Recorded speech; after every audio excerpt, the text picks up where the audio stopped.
Hey guys, Sleepyhound Piper here on a lovely 1 in the morning Saturday Sunday thingy. Yeah. Today we are smoking this. Pinsant with some Prince Albert. This is like my 8th video of the night. Because I'm trying to make videos and they are all kind of coming out crap. And I've got a bad habit of gawking along. One of them was 45 minutes. The one I just made was like 28. And so I got lost in the weeds again. But we're going to try to make it on point. We're going to try to make it quick and successful. So first of all, I'm going to light this son bitch.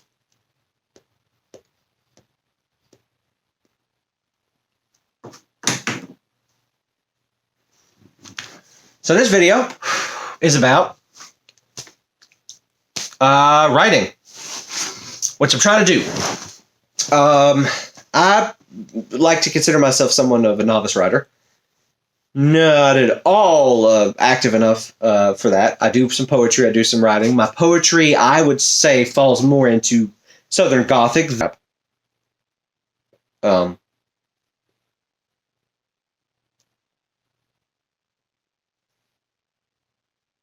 did say this is Prince Albert, right? I didn't say Carter Hall. I don't remember. Anyway, but I've learned some things about myself through this process, which I kind of knew for the last couple of years. But I've learned some things about this process. One of the things I've learned, and I want to put a tagline here, or a thing right here that says, "I know I'm a youngin'. Any advice you hear from me, take with a grain of salt." Yeah. But what I've learned is I am 100% a pantser, and that applies to life. And if you know what a pantser is, great. If you don't know what a pantser is, there's two different kinds of writers. Generally, there is there's plotters, and there's pantsers. A lot of fantasy writers, depending on who they are pantsers. Stephen King's a pantser. That's why a lot of his books fall out at the end, because it's a great premise.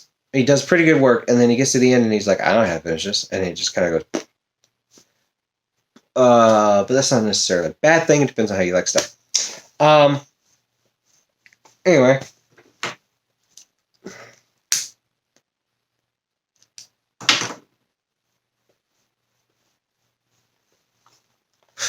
I'm trying to hurry myself up because I'm already 2 to 3 minutes in this. Okay. So, again, this is like my 5th try of this. So I've learned, because I'm such a bad pantser, that I have to talk everything out. I have to think about it. I have to bounce off ideas. I can't think of stuff out loud to nobody. Do you know what I'm saying? I have to think of dialogue or situations that the characters I have are going to be in, for me to think about what's around them or what they'll say or what the reaction is. I can't just be like, person A goes to person B and then person C does this because I need the plot to go this way. Nope. That doesn't work for me. Doesn't work for me. My refrigerator just came on. I'm sorry. I have to be like, Guinevere looks across the room and sees Jonathan is being a dickhead. And what are you doing, Jonathan? Blah, blah, blah, blah. You know what I'm saying? It has to be dialogue for me to work it. And so I've been doing some D&D stuffs, and I don't have a group, but I want to build my world, and world building is severely hard if you're a pantser, because I can't plot, I can't come up with good ideas unless I'm working through them as a character would work through. So I made a character that the players would interact with offhandedly when I was thinking about campaigning a couple years ago. And so I decided that character was going to, recently, in the last 2 weeks, I decided that character was going to go on some adventures beforehand, get a little backstory, get a little blah, blah. Because one, it would work me through the material he's going through. And then 2, I needed to get some writing done. I needed to write because I feel, I want to be a writer or do some kind of writing, because nothing wrong with being a driver, nondescript driver. Ding, ding. Nothing wrong with that. but it makes me feel very much like I am a automatronic person. And no matter how much good my customer service is and stuff like that, I am not important to them. Robot, like from iRobot with Will Smith, robot could take my spot. And they would probably be happy by that.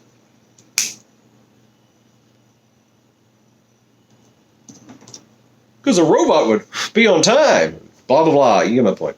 A robot wouldn't need sleep. Could deliver at 1 in the morning.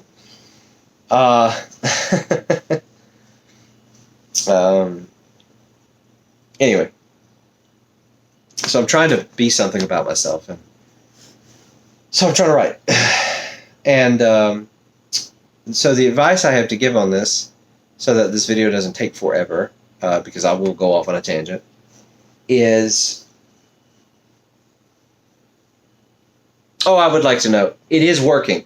I am losing track of myself in the writing, which happens to me with almost every short story I ever write.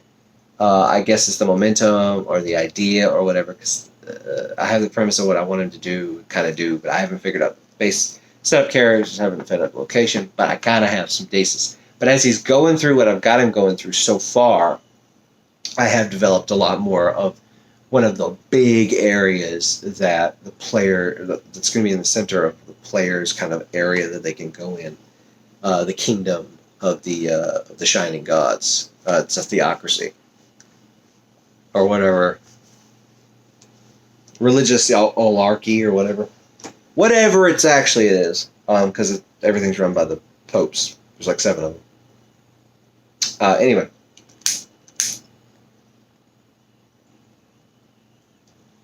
And it's working. I built a couple rooms, and they can base themselves off of other things. So, the material kind of works. So it's working. So the advice I have to give on that is,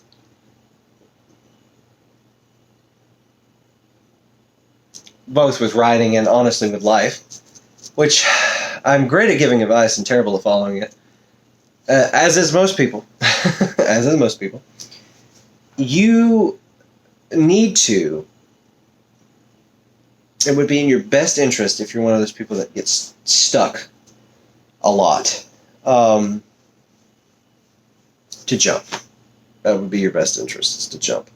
I have to do that with almost every endeavor I ever do. I have to jump, because if I don't jump, I will think for forever about it. As an example, today, I was doing some other stuff, but today I had to talk myself into coming and doing recording videos and smoking, which I'm having a pretty decent time. Though my throat's kind of but that's because of all the talking and the bleed, because I've technically been talking for like 2 hours now with how many videos I've made and everything.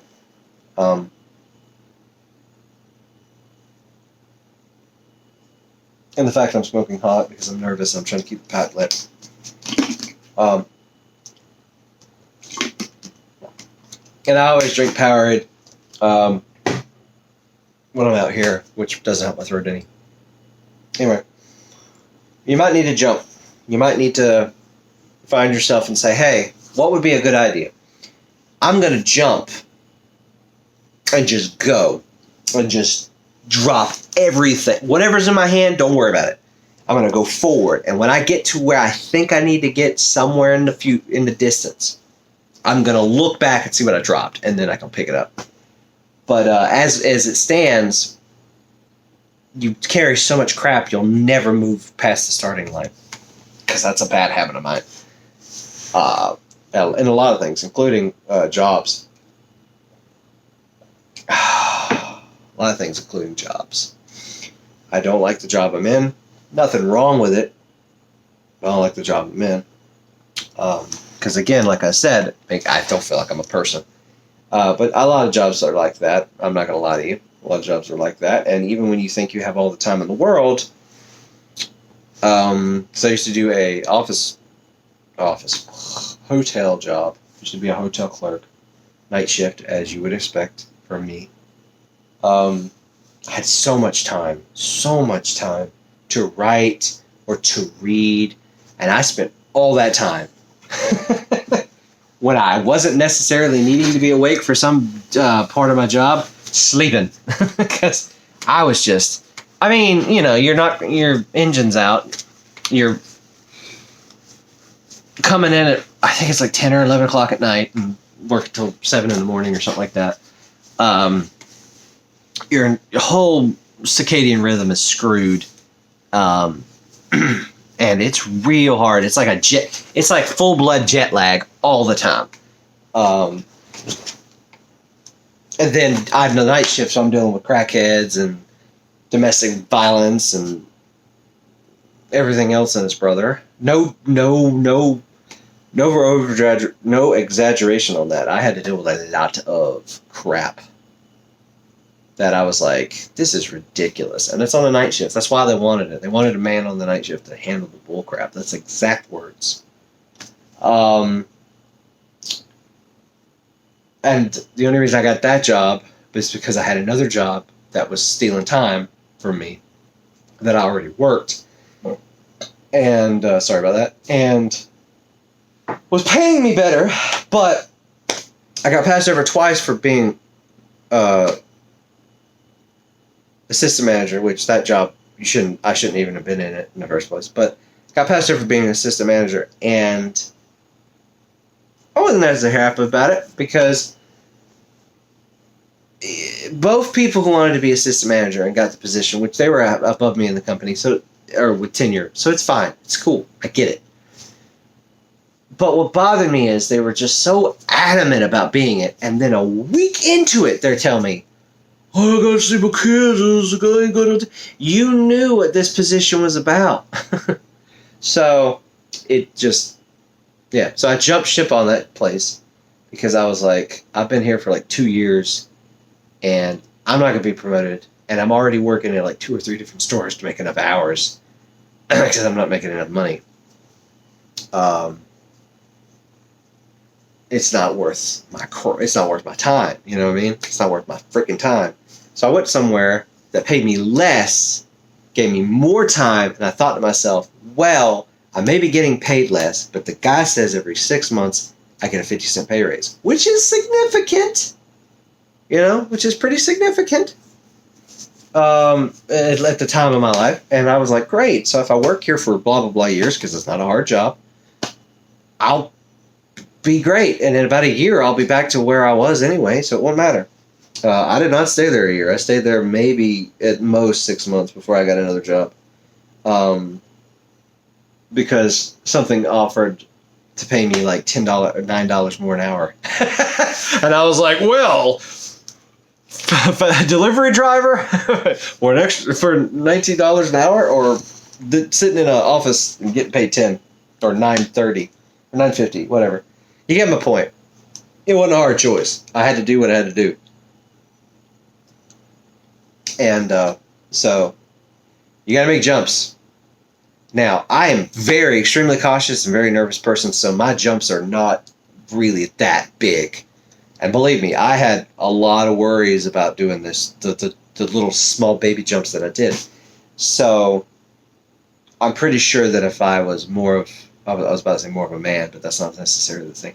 If I was more courageous and adventurous in those types of fields, I would probably be in a better place job-wise and maybe mentally.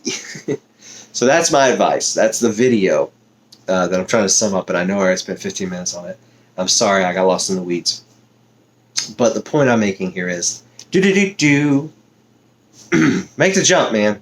Make the jump. I don't care if you're older than me. I don't care if you're younger than me. Make the jump. Do what you gotta do.